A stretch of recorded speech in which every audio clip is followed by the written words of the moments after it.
आसाराम बापू का नाम तो सुना होगा, बाबा राम रहीम का भी नाम सुना होगा, और वो पंजाब के पादरी का क्या नाम है, बजिंदर सिंह, उसका भी नाम तो बड़ा चर्चा में था। ये तीनों लोग धर्म और मानवता की शिक्षा देते थे, नैतिकता भरी बातें करते थे। रेप के केस में तीनों लोग फंसे, तीनों लोगों को जेल की सजा हुई।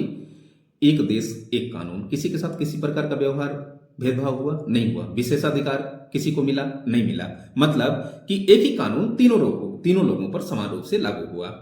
अच्छा, हम और जैसा ड्रग्स का धंधा करते थे, एग्जाम्पल है, ठीक ना, और दोनों लोग पकड़े गए, 10 साल की सजा हमको भी हुई, जैसा बेचारे को भी हो गई, ठीक ना। तो किसी प्रकार का भेदभाव हुआ नहीं हुआ। हमने किसी व्यक्ति को गोली मार दी, उसकी डेथ हो गई, आर्यन खान ने भी किसी को गोली मार दी, उसकी भी डेथ हो गई। दोनों लोगों को जो है सजाए मौत की सजा कोर्ट ने सुना दी, किसी प्रकार का भेदभाव नहीं हुआ। लेकिन आप बार बार ये चीजें सुनते होंगे कि आम नागरिक और राष्ट्रपति के बीच भेदभाव किया जाता है। कानूनी तौर पे छोटे उद्योगों और मझले उद्योगों या बड़े उद्योगों के साथ जो है कानूनी भेदभाव किया जाता है। पहाड़ी राज्यों और मैदानी राज्यों के बीच भेदभाव किया जाता है। अमीर गरीब के बीच भेदभाव किया जाता है। महिला पुरुष के बीच भेदभाव किया जाता है। इतना ही नहीं, एससी एसटी के साथ जो है और आम वर्गों के साथ, जो अदर वर्ग हैं, उनके साथ जो है भेदभाव जैसा चीज आपको देखने को मिलेगा। कार्यस्थल पर जो पुरुष भी काम कर रहा है 10 घंटे, महिला भी 10 घंटे काम कर रही है, लेकिन जब मासिक पीरियड उसको आता है या फिर जो है मातृत्व, जो वो गर्भवती या गर्भावस्था में होती है, तो उसको जो है मातृत्व अवकाश भी मिलता है, तो अलग प्रकार का जो है उसको राइट मिल जाता है, अधिकार मिल जाता है। भेदभाव मतलब वहां पे आप देखते होंगे। तो कुछ तो कानून ऐसे हैं कि जो भेदभाव नहीं करते हैं, एक कानून सभी नागरिकों पर समान रूप से लागू होता है, और कुछ कानून ऐसे होते हैं जो भेदभाव करते हैं। तो आज इन्हीं को समझते हैं। मेरा नाम है नवीन कुमार, आप देख रहे हैं जागरूकता से भरा यूट्यूब चैनल गोलचक्र। तो आपका एक संविधान का आर्टिकल है, बड़ा इंपॉर्टेंट, बड़ा अच्छा आर्टिकल है, आर्टिकल 14। आर्टिकल 15 एक मूवी आई थी, देखिएगा, आयुष्मान खुराना की बड़ी अच्छी मूवी थी। खैर, आज हम लोग बातचीत करने वाले हैं आर्टिकल 14 की। और आर्टिकल 14 जो समानता के अधिकार की बात करता है, इस अधिकार में 2 प्रकार के अधिकार दिए जाते हैं। 2 प्रकार के इसमें पार्ट हैं। पहला है विधि के समक्ष समता, इक्वालिटी बिफोर लॉ जिसे कहते हैं, इसको हम रूल ऑफ लॉ भी कहते हैं, विधि का शासन भी कहते हैं। और दूसरा है विधि के समान संरक्षण, इक्वल प्रोटेक्शन लॉ जिसे हम कहते हैं। दोनों को पूरा डिटेल से समझेंगे, क्योंकि यहां से प्री में भी क्वेश्चन आते हैं, मेंस में भी क्वेश्चन आते हैं। साथ ही साथ एक आम नागरिक को ये जानने के लिए बड़ा जरूरी होता है कि अपना कॉन्स्टिट्यूशन यार क्या कहता है समानता के अधिकार को लेकर के, ठीक है ना।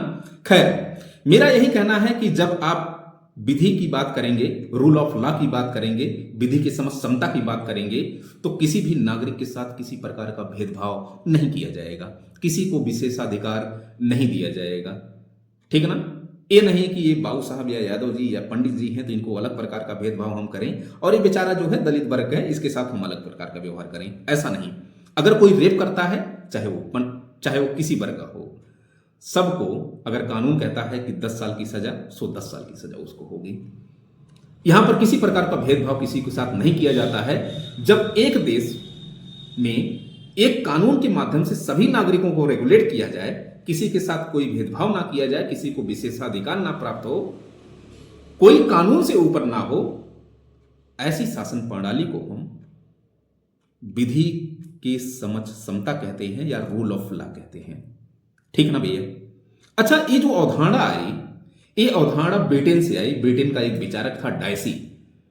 डायसी की एक पुस्तक है रूल ऑफ लॉ, वहीं से एक कॉन्सेप्ट लिया गया। तो मेरे ख्याल से आपको ये सोचना चाहिए कि भारत एक विविधतापूर्ण देश है, जहां पर अमीर गरीब है, एससी एसटी है, अमीर राज्य गरीब राज्य है, पहाड़ी राज्य मैदानी राज्य है, छोटे उद्योग बड़े उद्योग हैं, सूक्ष्म उद्योग हैं, कुटीर उद्योग हैं, एससी एसटी है। तो क्या एक ही कानून सब पर लागू करना एक प्राकृतिक न्याय होगा? क्या न्याय के हम ज्यादा नजदीक होंगे? नहीं भैया, न्याय के नजदीक नहीं होंगे।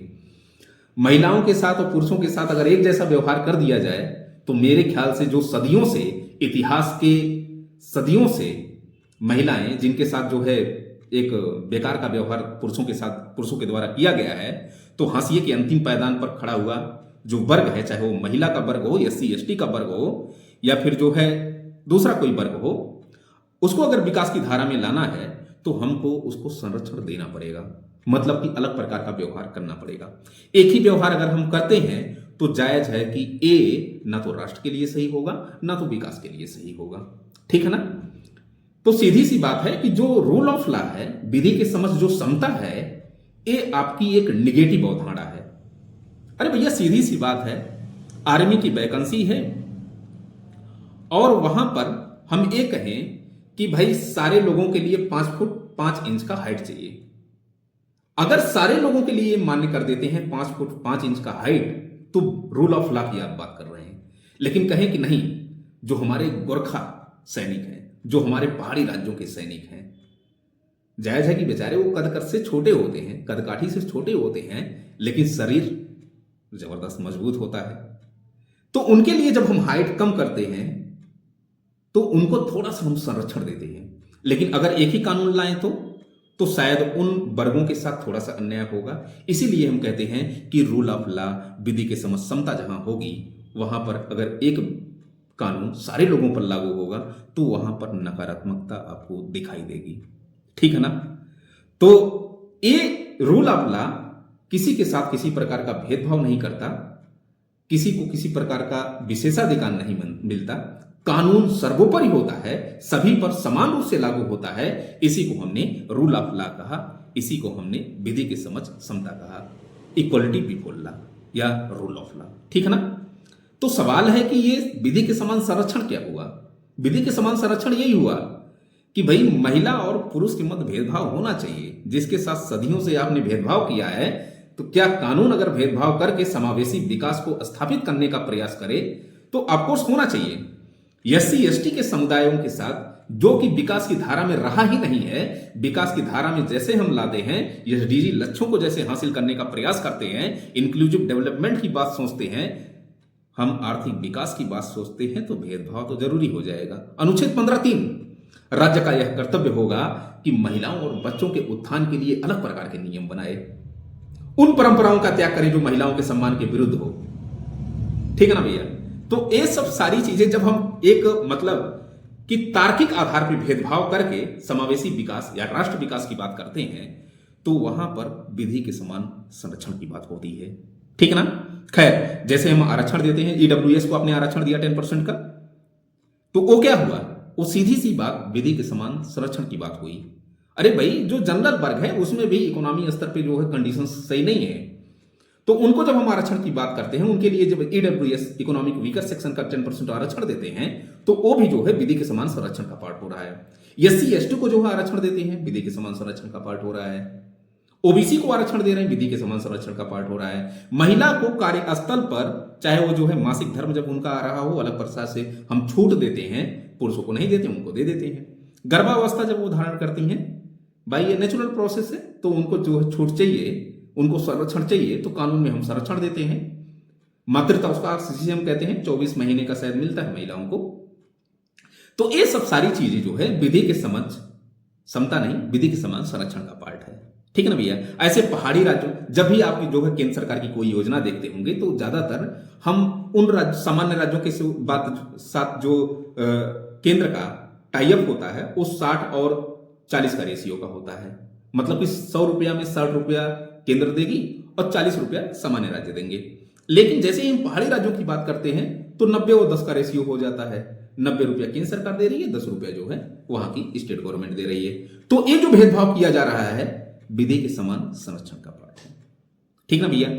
तो ये सब सारी चीजें जहां पर हम तार्किक भेदभाव करें, समावेशी विकास की बात करें, एसडीजी लक्ष्यों को हासिल करने की बात करें, राष्ट्र के विकास की बात करें, या फिर जो है आर्थिक विकास की संपन्नता की बात करें, जहां पर हम तार्किक आधार पर भेदभाव करके असमान लोगों के साथ समानता का व्यवहार स्थापित कर सकें, इस प्रकार की प्रणाली को हम सीधा सा कह सकते हैं कि विधि के समान संरक्षण, इक्वल प्रोटेक्शन लॉ।